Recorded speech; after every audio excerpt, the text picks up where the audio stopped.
নমস্কার বন্ধুরা, গল্পের হাটে আপনাদের সকলকে স্বাগত জানাই। বন্ধুরা, গল্পের হাটে আমার আজকের নিবেদন মানিক বন্দ্যোপাধ্যায়ের রচিত গল্প হারানের নাচ জামাই।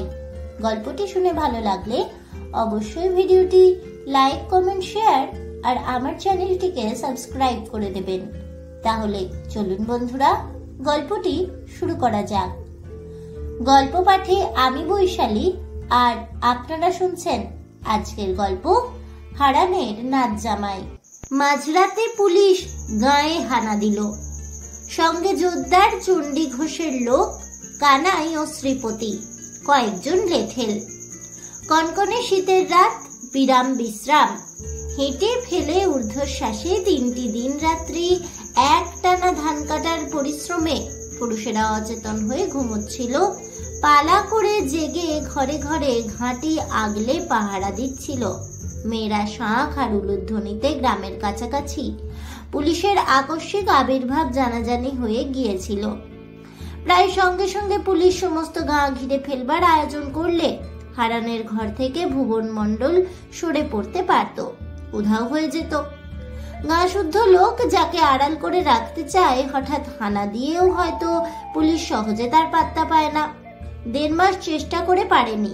ভুবন এ গাঁ ও গাঁ করে বেড়াচ্ছে যখন খুশি, কিন্তু গ্রাম ঘেরবার 8 ঘাট বেঁধে বসবার কোনো চেষ্টাই পুলিশ আজ করলো না। শটান গিয়ে ঘিরে ফেললো ছোট হাঁসতলা পাড়াটুকুর কখানা ঘর, যার মধ্যে একটি ঘর হারানের। বোঝা গেল 8 ঘাট আগে থেকে বাঁধাই ছিল। ভেতরের খবর পেয়ে এসেছে মানেই খবর দিয়েছে কেউ। আজ বিকালে ভুবন পা দিয়েছে গ্রামে। হঠাৎ সন্ধ্যার পরে তাকে অতিথি করে ঘরে নিয়ে গেছে হারানের মেয়ে ময়নার মা। তার আগে পর্যন্ত ঠিক ছিল না কোন পাড়ায় কার ঘরে সে থাকবে। খবর তবে গেছে ভুবন হারানের ঘরে যাবার পরে। এমনও কি আছে তাদের এ গায়ে? শীতের তেভাগা চাঁদের আবছা আলোয় চোখ জ্বলে ওঠে চাষিদের। জানা যাবে সাঁঝের পর কে গাঁ ছেড়ে বাইরে গিয়েছিল। জানা যাবেই, এ বজ্জাতি গোপন থাকবে না। দাঁতে দাঁত ঘষে গফুর আলী বলে, দেখালো মু, কোন হালা পিঁপড়ার পাখা উঠছে, দেখালো মু। ভুবন মণ্ডলকে তারা নিয়ে যেতে দেবে না শালিগঞ্জ গাঁ থেকে। গায়ে গায়ে ঘুরছে ভুবন, এতদিন গ্রেপ্তারি ওয়ারেন্টকে কলা দেখিয়ে। কোনো গায়ে সে ধরা পড়েনি। শালিগঞ্জ থেকে তাকে পুলিশ নিয়ে যাবে? তাদের গায়ের কলঙ্ক তারা সইবে না। ধান দেবে না বলে কবুল করেছে জান, সে জানটা দেবে এই আপন জনটার জন্যে। শীতে আর ঘুমে অবশপ্রায় দেহগুলি চাঙ্গা হয়ে ওঠে। লাঠি সরকি দা কুড়ল বাগিয়ে চাষিরা দল বাঁধতে থাকে। শালিগঞ্জে মাঝরাতে আজ দেখা দেয় সাংঘাতিক সম্ভাবনা। গোটা আষ্টেক মশাল পুলিশ সঙ্গে এনেছিল। 3-4টে টর্চা হাঁসখালি পাড়া ঘিরতে ঘিরতে দপদপ করে তারা মশালগুলি জ্বেলে নেয়। দেখা যায় সব সশস্ত্র পুলিশ। কানাই ও শ্রীপতির হাতেও দেশি বন্দুক। পাড়াটা চিনলেও কানাই বা শ্রীপতি হারানের বাড়িটা ঠিক চিনত না। সামনে রাখালের ঘর পেয়ে ঝাঁপ ভেঙে তাকে বাইরে আনিয়ে রেইডিং পার্টির নায়ক মন্মথকে তাই জিজ্ঞেস করতে হয়, হারান দাসের কোন বাড়ি? তার পাশের বাড়ির হারান ছাড়াও যেন কয়েক গন্ডা হারান আছে গায়ে। বোকার মতো রাখাল পাল্টা প্রশ্ন করে, আগা কোন হারান দাসের কথা কন? গালে একটা চাপড় খেয়েই এমন হাউমাউ করে কেঁদে ওঠে রাখাল। দম আটকে আটকে এমন সে ঘন ঘন উঁকি তুলতে থাকে যে তাকে আর কিছু জিজ্ঞাসা করাই অনর্থক হয়ে যায়। তখনকার মতো বোকা হয়ে যায় হাবা চাষাগুলো। শুধু বেপরোয়া নয়, একেবারে তুখোড় হয়ে উঠেছে চালাকিবাজিতে। এদিকে হারান বলে, হায় ভগবান। ময়নার মা বলে, তুমি উঠলো কেন কৌদিকি? বলে, কিন্তু জানে যে তার কথা কানে যায়নি। বুড়োরা চোখেও যেমন কম দেখে, কানেও তেমনি কম শোনে। হারান কি হয়েছে ভালো বুঝতেও বোধহয় পারেনি।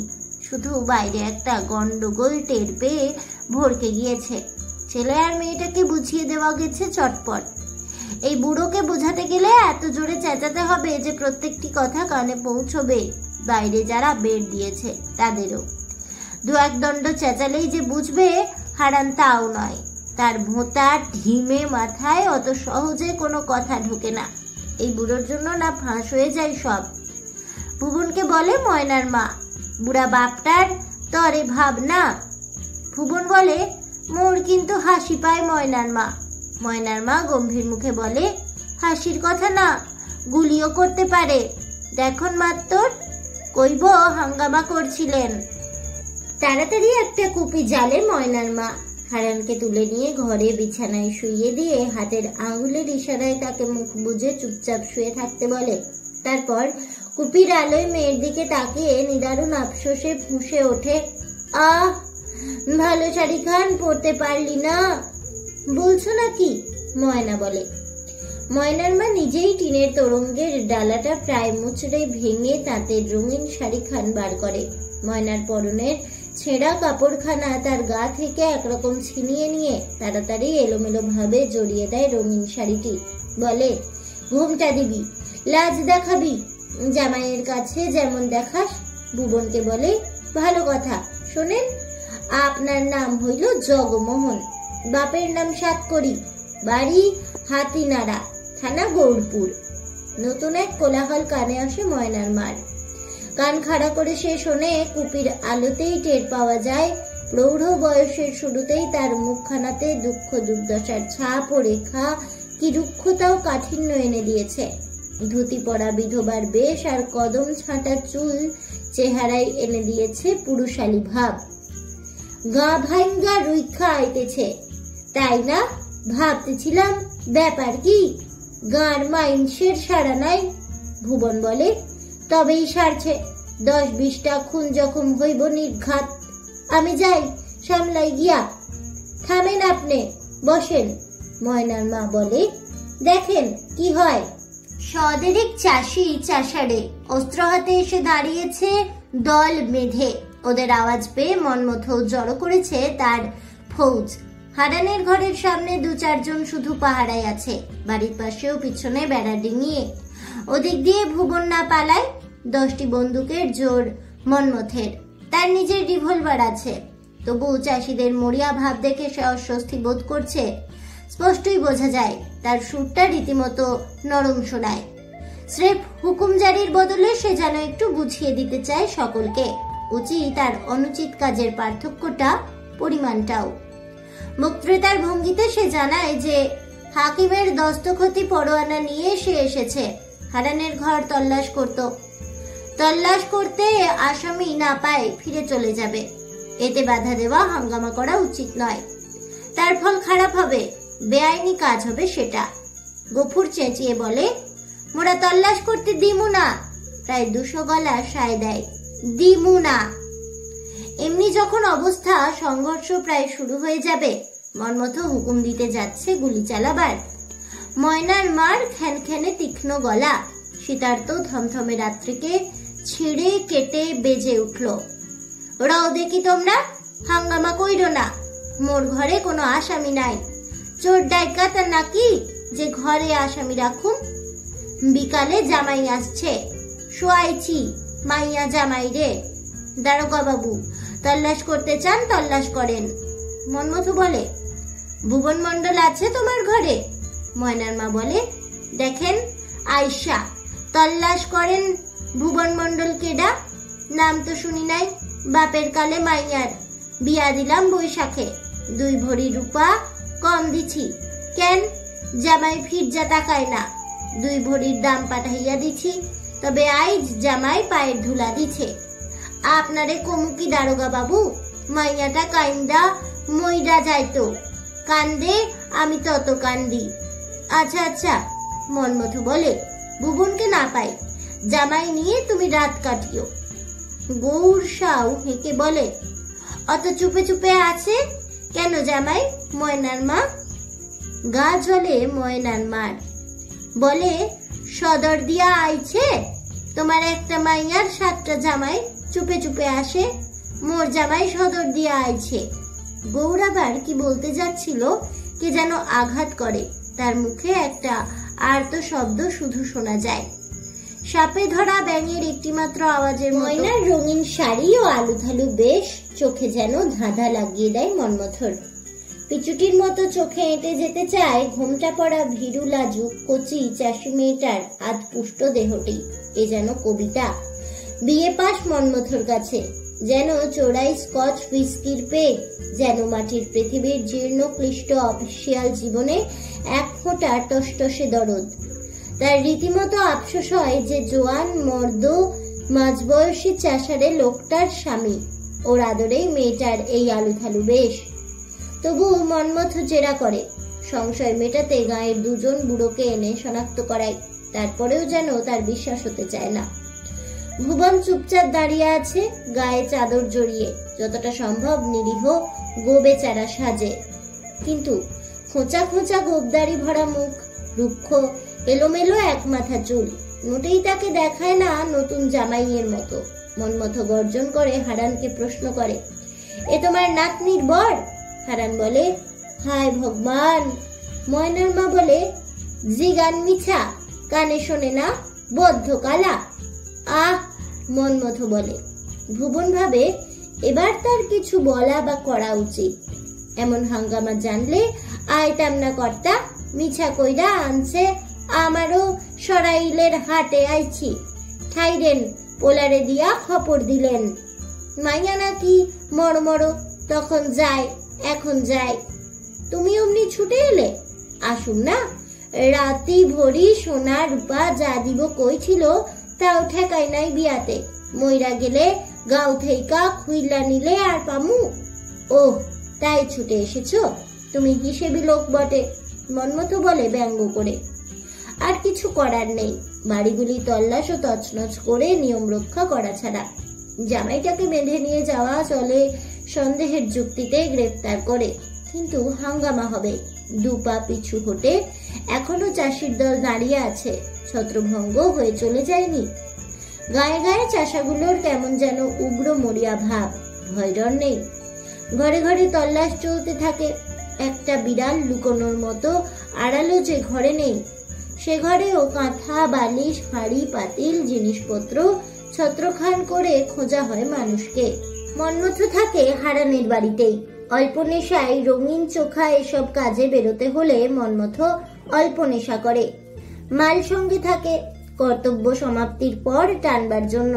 চোখ তার রঙিন, শাড়ি জড়ানো মেয়েটাকে ছাড়তে চায় না, কুড়িয়ে কুড়িয়ে তাকায় ময়নার দিকে। ময়নার 20-22 বছরের জোয়ান ভাইটা উসখুস করে ক্রমাগত। ভুবনের চোখ জ্বলে ওঠে থেকে থেকে। ময়নার মা টের পায়, একটু যদি বাড়াবাড়ি করে মন্মথ আর রক্ষা থাকবে না। মেয়েটাকে বলে, ময়নার মা, শীতে কাঁপুনি ধরেছে, শোনা গিয়া বাছা, তুমিও শুইয়া পড়ো বাবা। আপনি অনুমতি দেন দারোগা বাবু, জামাই শুইয়া পড়ুক। কত মানত কইরা মাথা কপাল কুইটা আনছি জামাই রে। ময়নার মার গলা ধরে যায়, আপনারে কি কমু দারোগা বাবু? ময়না ঘরে গিয়ে শুয়ে পড়ে, ভুবন যায় না। আরো দুবার ময়নার মা সস্নেহে সাদর অনুরোধ জানায় তাকে, তবু ভুবনকে ইতস্তত করতে দেখে বিরক্ত হয়ে জোর দিয়ে বলে, গুরুজনের কথা শোনো, শো গিয়া, খাড়াইয়া কি করবা, ঝাঁপ বন্ধ কইরা শো। তখন তাই করে ভুবন, যতই তাকে জামাই মনে হোক না। এরপর না মেনে আর কি চলে যে সে জামাই। মন্মথ আস্তে আস্তে বাইরে পা বাড়ায়, পকেট থেকে চ্যাপ্টার শিশি বার করে ঢেলে দেয় গলায়। পরদিন মুখে মুখে এই গল্প ছড়িয়ে যায় দিক দিগন্তে। দুপুরের আগে হাতিপাড়ার জগমোহন আর জোদ্দার চণ্ডী ঘোষ আর বড় থানার বড় দারোগার কাছে পর্যন্ত গিয়ে পৌঁছায়। গায়ে গায়ে লোকে বলা বলি করে, ব্যাপারটা আর হাসিতে ফেটে পড়ে, বাহবা দেয় ময়নার মাকে। এমন তামাশা কেউ কখনো করেনি পুলিশের সঙ্গে, এমন জব্দ করেনি পুলিশকে। কদিন আগে দুপুরবেলা পুরুষ শূন্য গায়ে পুলিশ এলে ঝাঁটা বটি হাতে মেয়ের দল নিয়ে ময়নার মা তাদের তাড়া করে পার করে দিয়েছিল গায়ের সীমানা। সে যে এমন রসিকতাও জানে কে তা ভাবতে পেরেছিল? গায়ের মেয়েরা সে দলে দলে, অনিশ্চিত আশঙ্কা ও সম্ভাবনায় ভরা এমন যে ভয়ঙ্কর সময় চলেছে, এখন তার মধ্যেও তারা আজ ভাবনা চিন্তা ভুলে হাসি খুশিতে উজ্জ্বল। মুখ্যদার মা বলে একগাল হেসে গালে হাত দিয়ে, মা গো মা, ময়নার মা, তোর মধ্যে এত? খেন্তি বলে ময়নাকে, কিলো ময়না, জামাই কি কইলো, দিছে কি? লাজে ময়না হাসে। বেলা পড়ে এলে, কাল যে সময় ভুবন মণ্ডল গায়ে পা দিয়েছিল প্রায় সে সময় আবির্ভাব ঘটে জগমোহনের। বয়স তার 26-27, বেটে খাটো জোয়ান চেহারা, দাড়ি কামানো, চুল আঁচড়ানো, গায়ে ঘর কাঁচা শার্ট, কাঁধে মোটা সুতির সাদা চাদর। গায়ে ঢুকে গট গট করে সে চলতে থাকে হারানের বাড়ির দিকে, এপাশ ওপাশ না তাকিয়ে গম্ভীর মুখে। রসিক ডাকে দাওয়া থেকে, জগমোহন নাকি, কখন আইলা? নন্দ বলে, আরে শুন শুন, তা মুখ খাইয়া যাও। জগমোহন ফিরেও তাকায় না। রসিক ভরকে গিয়ে নন্দকে শুধোয়, এই কাণ্ড বুঝলানি, কেমনে কমু? অবাক হয়ে মুখ চাওয়াচাওয়ি করে দুজনে। পথে মথুরের ঘর, তার সঙ্গে একটু ঘনিষ্ঠতা আছে জগমোহনের। নাম ধরে হাঁক দিতে ভেতর থেকে সাড়া আসে না। বাইরের লোক জবাব দেয়। ঘরের কাছেই পথের ওপাশে একটা তালের গুড়িতে দুজন মানুষ বসেছিল নির্লিপ্ত ভাবে। একজনের হাতে খোঁটা শুদ্ধ গরু বাঁধা দড়ি। তাদের একজন বলে, বাড়িতে নাই। তুমি কেডা? হারামজাদারে খোঁজো কেন? মোহনের পরিচয় দিতেই দুজন তারা অন্তরঙ্গ হয়ে যায় সঙ্গে সঙ্গে। তুমিও আইছো ব্যাটারে দুঘা দিতে? তা ভয় নেই জগমোহনের, তারা আশ্বাস দেয়। হাতের সুখ তার ফসকাবে না। কাল সন্ধ্যায় গেছে গা থেকে, এখনো ফেরেনি মথুর। কখন ফিরে আসে ঠিকও নাই। তার অপেক্ষায় দাঁড়িয়ে থাকতে হবে না জগমোহনকে। মথুর ফিরলে তাকে যখন বেঁধে নিয়ে যাওয়া হবে বিচারের জন্য, সে খবর পাবো সবাই মিলে। ছেড়ে কুটি কুটি করে ফেলার আগে তাকেই নয় সুযোগ দেওয়া হবে মথুরের নাক কানটা কেটে নেবার। সে ময়নার মার জামাই, তার দাবি সবার আগে। শাশুড়ি পাইছিলা দাদা একখানা, নিজের হইলে বুঝতা। জগমোহন জবাব দেয় ঝাঁঝের সঙ্গে, চলতে আরম্ভ করে। শুনে দুজনে তারা মুখ চাওয়াচাওয়ি করে অবাক হয়ে, আচমকা জামাই এলো। মুখে তার ঘন মেঘ দেখেই ময়নার মার বিপদ গণে। ব্যস্ত সমস্ত না হয়ে হাসি মুখে ধীরে শান্তভাবে অভ্যর্থনা জানায়। তার যেন আশা ছিল, জানা ছিল এ সময় এমনি ভাবেই জামাই আসবে, এটা অঘটন নয়। বলে আসো। কেন? ও ময়না, পীড়া দে, ভালো নিয়ে আছে বেবাকে। বিয়ায় বিয়ান পোলামাইয়া আছে? আরেকটুকু ভরকে যায় ময়নার মা। কত গোঁসা না জমা আছে জামাইয়ের কাটা ছাঁটা কথার জবাবে। ময়নার দিকে তার না তাকাবার ভঙ্গিটাও ভালো ঠেকে না। পরন্ত রোদে লাউ মাচার সাদা ফুলের শোভা ছাড়া আর কিছুই যেন চোখে চেয়ে দেখে না শ্বশুর বাড়ির। পণ করেছে জগমোহন, লক্ষণ খারাপ। ঘর থেকে কাঁপা কাঁপা গলায় হারান হাঁকে, আসে নাই হারামজাদা, আসে নাই। হায় ভগবান, নাতিরে খোঁজে। ময়নার মা জগমোহনকে জানায়, বিয়ান থেইকা দেখে না উতলা হইছে। ময়নার মা প্রত্যাশা করে যে নাতিকে হারান সকাল থেকে কেন দেখে না, কি হয়েছে হারানের নাতির। ময়নার ভাইয়ের জানতে চাইবে জগমোহন, কিন্তু কোনো খবর জানতেই এতটুকু কৌতূহল দেখা যায় না তার। খাড়াইয়া রইলা কেন? বসো বাবা বসো। জগমোহন বসে। ময়নার পাতা পিঁড়ি সে ছোঁয় না। দাওয়ার খুঁটিতে ঠেস দিয়ে উবু হয়ে বসে। মুখ হাত ধুইয়া নিলে পারতা। না, জামু গিয়া অখনি। অখনি যাইবা? হ, একটা কথা শুই না আইলাম। মিছা না খাঁটি জিগাইয়া জামু গিয়া। মাইয়া নাকি কার লগে শুইছিল কাল রাতে? শুইছিল? ময়নার মার চমক লাগে। মোর লগে শুই মাইয়া, মোর লগে শুইছিল। আর কার লগে শুইব? ব্রহ্মাণ্ডের মাইনসে জানছে কার লগে শুইছিল। চোখে দেখা গেছে দুয়ারে ঝাঁপ দিয়া কার লগে শুইছিল। তারপর বেঁধে যায় শাশুড়ি জামাইয়ে। প্রথমে ময়নার মা, ঠান্ডা মাথায় নরম কথায় ব্যাপারটা বুঝিয়ে দিতে চেষ্টা করে, কিন্তু জগমোহনের ওই এক গো। ময়নার মাও শেষে গরম হয়ে ওঠে, বলে, তুমি নিজে মন্দ, অন্যের তাই মন্দ ভাবো। উঠানে মানুষের গাদা, আমি খাড়া সামনে, এক দণ্ড ঝাপটা দিছে কি না দিছে তুমি দোষ ধরলা? অন্যে তো কয় না। অন্যের কি? অন্যের বউ হইলে কইতো। ও ছোট মন তোমার, আজ মন্ডলের নামে এমন কথা কইলা? কাইল কইবা জুয়ান ভাইয়ের লগে কায়ান কথা কয়? কন উচিত, ও মাইয়া সব পারে। তখন আর শুধু গরম কথা নয়, ময়নার মার গলা ছেড়ে উদ্ধার করতে আরম্ভ করে। জগমোহনের 14 পুরুষ। হারান কাঁপা কাঁপা গলায় চেঁচায়, আইছে নাকি? আইছে হারামজাদা? হায় ভগবান, আইছে। ময়না কাঁদে ফুপিয়ে ফুপিয়ে। ছুটে আসে পাড়া বেড়ানি, নিন্দা ছড়ানি, নিতাই পালের বউ আর প্রতিবেশী কয়েকজন স্ত্রীলোক। কি হয়েছে গো ময়নার মা? নিতাই পালের বউ সুধায়। মাইয়া কাঁদে কেন?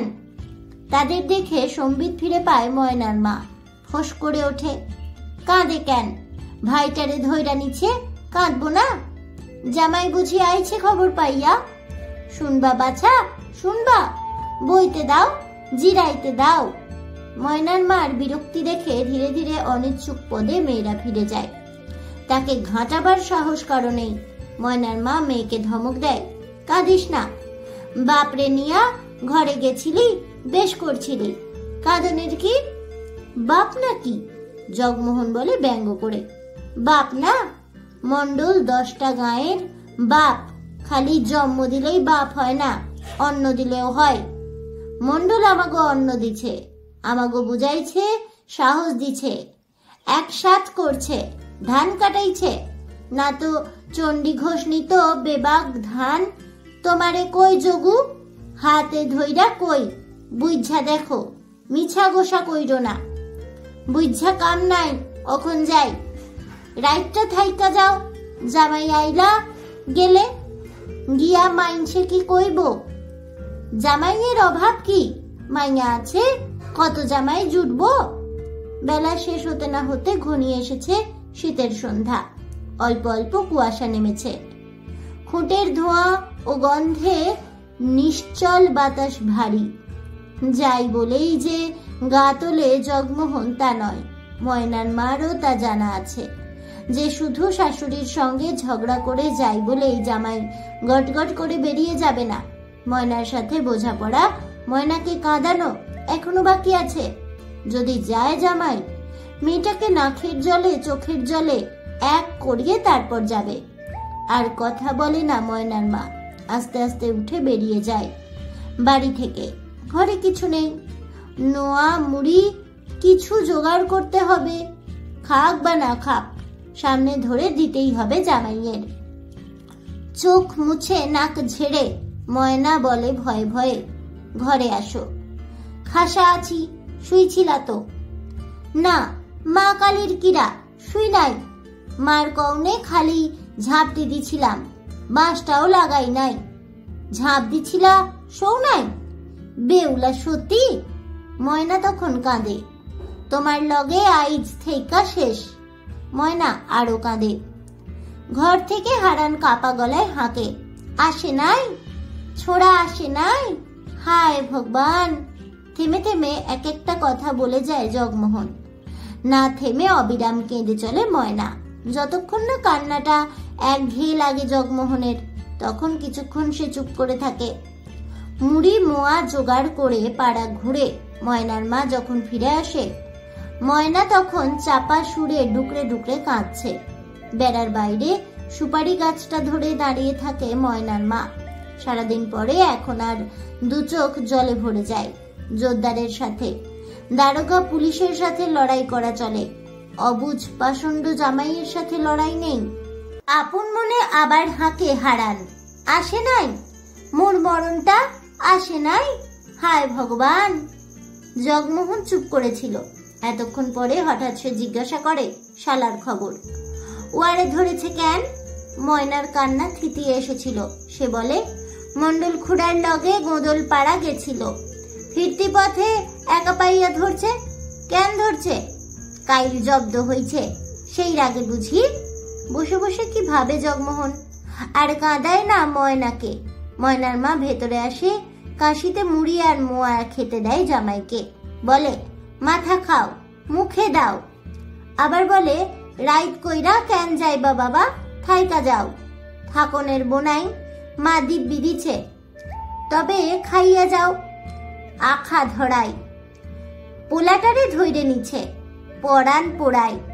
তোমারে রাইখা জুড়ামু ভাবছিলাম, না রাইত বারে। আবার কবে আইবা দেখি। উঠি উঠি করিয়াও দেরি হয়। তারপর আজ সন্ধ্যা রাতেই পুলিশ হানার সেই রকম সোর ওঠে কাল মাঝরাত্রিরের মতো। সদল বলে মনমথ আর আচমকা হানা দিয়েছে। আজ তার সঙ্গের শক্তি কালের চেয়ে অনেক বেশি। তার চোখ সাদা। সোজাসুজি প্রথমেই হারানের বাড়ি। কি গো মণ্ডলের শাশুড়ি? মনমথ বলে ময়নার মাকে। জামাই কোথা? ময়নার মা চুপ করে দাঁড়িয়ে থাকে। এটা আবার কে? জামাই ময়নার মা বলে। বাহ, তোর তো মাগি ভাগ্য ভালো। রোজ নতুন নতুন জামাই জোটে, আর তুই ছুঁড়ি এই বয়সে। হাতটা বাড়িয়েছিল মনমথ। রসিকতার সঙ্গে ময়নার থুতনি ধরে আদর করে একটু নেড়ে দিত। তাকে পর্যন্ত চমকে দিয়ে জগমোহন লাফিয়ে এসে ময়নাকে আড়াল করে গর্জে ওঠে, মুখ সামলাইয়া কথা কইবেন। বাড়ির সকলকে, বুড়ো হারানকে পর্যন্ত গ্রেপ্তার করে আসামি নিয়ে রওনা দেবার সময় মনমথ দেখতে পায় কালকের মতো না হলেও লোক মন্দ জমেনি। দলে দলে লোক ছুটে আসছে চারদিক থেকে। জমায়েত মিনিটে মিনিটে বড় হচ্ছে। মথুরের ঘর পার হয়ে পানা পুকুরটা পর্যন্ত গিয়ে আর এগোনো যায় না। কালের চেয়ে 7-8 গুণ বেশি লোক পথ আটকায়। রাত বেশি হয়নি, শুধু এ গাঁয়ের নয়, আশেপাশের গাঁয়ের লোক ছুটে এসেছে। এটা ভাবতে পারেনি মনমথ। মণ্ডলের জন্য হলে মানে বোঝা যেত। হারানের বাড়ির লোকের জন্য চারদিকের গাঁ ভেঙে মানুষ এসেছে। মানুষের সমুদ্র। ঝড়ের উত্তাল সমুদ্রের সঙ্গে লড়া যায় না। ময়না তাড়াতাড়ি আঁচল দিয়েই রক্ত মুছিয়ে দিতে আরম্ভ করে জগমোহনের। 90 বছরের বুড়ো হারান সেইখানে মাটিতে মেয়ের কোলে এলিয়ে নাতির জন্য উতলা হয়ে কাঁপা গলায় বলে, ছোড়া গেল কই, কই গেল, হায় ভগবান। তাহলে বন্ধুরা, আমার আজকের এই গল্পটি শুনে কেমন লাগলো অবশ্যই আমাকে কমেন্টে জানাবেন। ভিডিওটি ভালো লেগে থাকলে লাইক শেয়ার করতে ভুলবেন না। আমার চ্যানেলের নতুন বন্ধু হয়ে থাকলে চ্যানেলটিকে সাবস্ক্রাইব করে দেবেন। পাশে থাকা বেল বাটনটি প্রেস করে রাখবেন নতুন ভিডিওর নোটিফিকেশন পাওয়ার জন্য। ফিরে আসবো পরবর্তী গল্প নিয়ে। ততক্ষণ সবাই ভালো থাকুন, সুস্থ থাকুন, আর অবশ্যই সঙ্গে থাকুন আর দেখতে থাকুন গল্পের হাট।